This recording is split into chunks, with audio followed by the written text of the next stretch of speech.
जी बिस्मिल्लाहिर्रहमानिर्रहीम। Dear students of class 9th, मैं आपका टीचर मोहम्मद इसहाक। आज हम फ़िज़िक्स के यूनिट नंबर 4 के न्यूमेरिकल शुरू करेंगे। इससे पहले मैंने यूनिट नंबर 2 और 3 के न्यूमेरिकल्स आपको अपनी पिछली वीडियोस में सॉल्व करके समझा दिए थे। तो आज हम यूनिट नंबर 4 शुरू करेंगे। तो उसका जो पहला न्यूमेरिकल है ना बेटा, वो ग्राफ पेपर के ऊपर होगा, इसलिए उसको हम अभी स्किप कर रहे हैं। न्यूमेरिकल नंबर 2 शुरू करते हैं।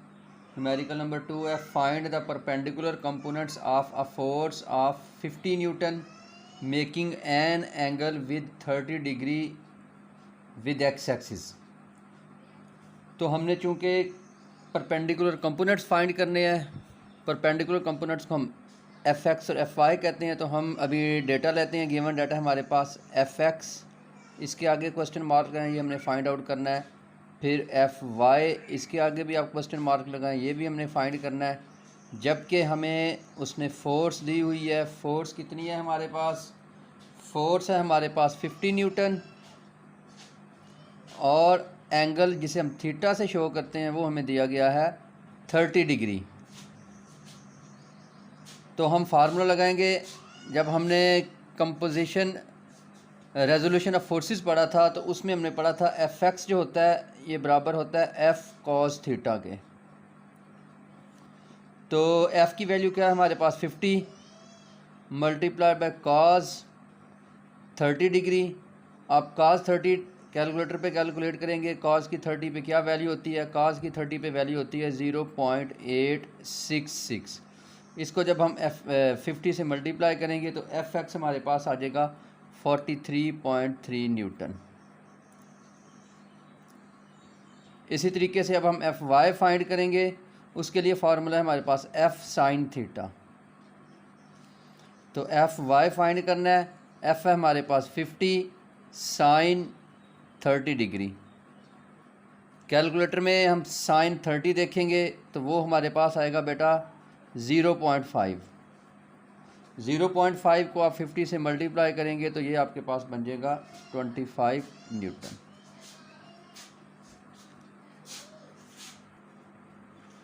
जी बेटा, इसके बाद तीसरा न्यूमेरिकल है, वो कहता है find the magnitude and direction of a force if its X component is 12 newton and Y component is 5 newton. तो हमने अब फोर्स फाइंड करनी है और उसकी डायरेक्शन फाइंड करनी है, यानी एफ फाइंड करना है और थीटा फाइंड करना है। तो इसके लिए हम पहले डेटा ले लेते हैं। एक्स कंपोनेंट हमारे पास क्या है? F X is equal to 12 newton, और वाई कंपोनेंट को एफ वाई कहते होते हैं। F Y is equal to 5 newton. तो हमने फाइंड करना है एफ़, इसके आगे क्वेश्चन मार्क लगाएंगे, और फिर हमने फाइंड करना है थीटा, इसके आगे भी क्वेश्चन मार्क लगाएंगे। तो हमने ये रेजोल्यूशन ऑफ फोर्सेस में ही पढ़ा था। जब हमें फोर्स चाहिए और उसके रेक्टेंगुलर कंपोनेंट दिए गए हों तो उसके लिए फार्मूला हम यूज़ करते हैं F is equal to F X square plus F Y square और फिर इसका स्क्वायर रूट। इसमें वैल्यूज़ पुट करते हैं। F is equal to F X की वैल्यू क्या है हमारे पास? 12, इसका स्क्वायर, प्लस एफ वाई हमारे पास क्या है? 5, इसका स्क्वायर, और फिर इसका स्क्वायर रूट। तो ये लेंगे, 12 का स्क्वायर होता है 144 और 5 का स्क्वायर होता है 25। इन दोनों को प्लस करेंगे तो 169, फिर इसका स्क्वायर रूट लेंगे तो एफ़ इज़ इक्वल टू हमारे पास आ जाएगा 13 न्यूटन। एफ़ हमारे पास हो गया बेटा 13 न्यूटन। अब हमने फाइंड करना है थीटा। तो थीटा फाइंड करने के लिए, यानी डायरेक्शन देखने के लिए, हमारे पास फार्मूला है theta is equal to tan inverse F Y over F x.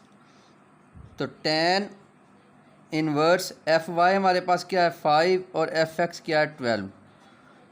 5 को 12 पे डिवाइड करें तो हमारे पास आंसर आता है 5 डिवाइडेड बाय 12। तो हमारे पास आंसर आता है बेटा 0.416।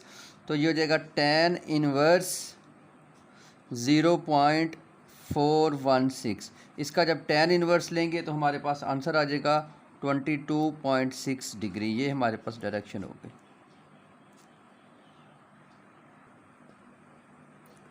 जी बेटा, इसके बाद चौथा न्यूमेरिकल है, वो कहता है a force of 100 newton is applied perpendicularly on a spanner at a distance of 10 centimetre from a nut, find the torque produced by the force. बहुत ही आसान न्यूमेरिकल है मेरा बेटा। तो हमने टॉर्क फाइंड करना है, तो इसके लिए हमारे पास फोर्स और इसका डिस्टेंस जो है, जिसे मूवमेंट आर्म कहते हैं, ये हमारे पास होनी चाहिए। तो डेटा लेते हैं, तो फोर्स एफ़ हमारे पास कितनी है, वो दे रहा है 100 न्यूटन। इसके बाद वही आर जो डिस्टेंस में कह रहा हूँ मूवमेंट आर्म, वो हमें दे रहा है, वो 10 सेंटीमीटर है। इसे हमने मीटर में बदलना है, तो 10 सेंटीमीटर है, तो सेंटीमीटर को मीटर में बदलेंगे तो R इज़ इक्वल टू हो जाएगा 10 डिवाइडेड बाय 100, ये मीटर में कन्वर्ट हो गया, इज़ इक्वल टू ये बन जाएगा 0.1 मीटर। तो हमने टॉर्क फाइंड करना है, तो टा लगा के आगे क्वेश्चन मार्क लगाएं। अब टॉर्क का हम फार्मूला देखेंगे। टॉर्क का फार्मूला क्या है, T is equal to F multiply by R। F है हमारे पास 100 और R है हमारे पास 0.1, इन दोनों को मल्टीप्लाई करेंगे तो ये 10 न्यूटन मीटर हमारे पास इसका आंसर आ जाएगा। इसके बाद आगे पांचवा न्यूमेरिकल है। पांचवा न्यूमेरिकल में वो कहता है a force is acting on a body making an angle of 30 degree with horizontal, the horizontal component of force is 20 Newton, find the force. ठीक है, इसमें अब हमें थीटा दे रहा है। थीटा क्या है, थीटा हमारे पास है 30 डिग्री, और फिर उसका वो दे रहा है हॉरिजॉन्टल कंपोनेंट। हॉरिजॉन्टल कंपोनेंट आपको पता है एफ एक्स होता है, तो वो एफ एक्स हमें दे रहा है which is equal to 20 newton. तो वो हमसे डिमांड कर रहा है फोर्स की, यानी एफ़ की डिमांड कर रहा है। हमने फर्स्ट न्यूमेरिकल में भी इसका फार्मूला यूज़ किया है, वो क्या था, F X is equal to F cos theta. अब हम इसमें वैल्यूज़ पुट करेंगे। एफ एक्स हमारे पास क्या है 20 न्यूटन, एफ़ हमने फाइंड करना है, और cos 30 degree. 20 is equal to F into cos 30 की वैल्यू क्या है हमारे पास 0.866। अब 0.86 इधर आके डिवाइड हो जाएगा, 20 divided by 0.866 is equal to F. तो अब हम 20 को 0.866 पे डिवाइड करेंगे, 20 डिवाइडेड बाय 0.866, तो ये हमारे पास आ गया 23.09। तो ये फोर्स हमारे पास हो गई 23.09 है। इसे राउंड ऑफ करके 1 कर देते हैं, तो ये न्यूटन, ये हमारे पास आंसर आ गया। इसके बाद छठा न्यूमेरिकल, ये भी बहुत आसान है बेटा। छठे में वो कहता है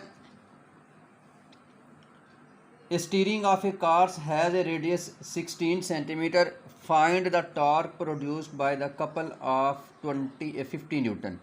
अब स्टीयरिंग व्हील, जो गाड़ी का स्टीयरिंग व्हील होता है, आपको पता है वो कपल बनाता है, क्योंकि उसमें 2 टार्क यूज़ हो रहे होते हैं, एक क्लॉक वाइज भी और एंटी क्लॉक वाइज भी। इसमें आर हमारे पास कितना है, वही दे रहा है 16 सेंटीमीटर। इसको मीटर में बदलें, 16 डिवाइडेड बाय 100 मीटर में बदल जाएगा, तो आर आ जाएगा 0.16 मीटर। इसके बाद एफ़ हमने फाइंड करना है। एफ़ जो है ये 50 न्यूटन है। अब हमने कपल फाइंड करना है। होता तो ये टार्क है, लेकिन कपल जो होता है ना, ये टार्क का डबल हो चुका होता है, ये आप लोगों ने याद रखना है। तो कपल को मैं टार्क से ही शो करूँगा, तो इसके लिए फार्मूला जो कि कपल है, तो 2FR हो जाएगा, क्योंकि टार्क का डबल करेंगे तो 2 टार्क होते हैं। अभी मैंने बताया एक क्लॉक वाइज होता है कपल में, और एक एंटी क्लॉक वाइज होता है। उन दोनों की जो दोनों में फोर्सेस और डिस्टेंस सेम होते हैं, इसलिए इन दोनों को जब हम ऐड करेंगे तो वो 2FR बन जाएगा। तो इसमें अब वैल्यूज़ पुट करेंगे, 2 और F की वैल्यू क्या है मेरे पास 50, और R जो है ये मेरे पास क्या है 0.16। इन तीनों को मल्टीप्लाई करेंगे तो 16 न्यूटन मीटर जो होगा ये हमारे पास कपल आ जाएगा।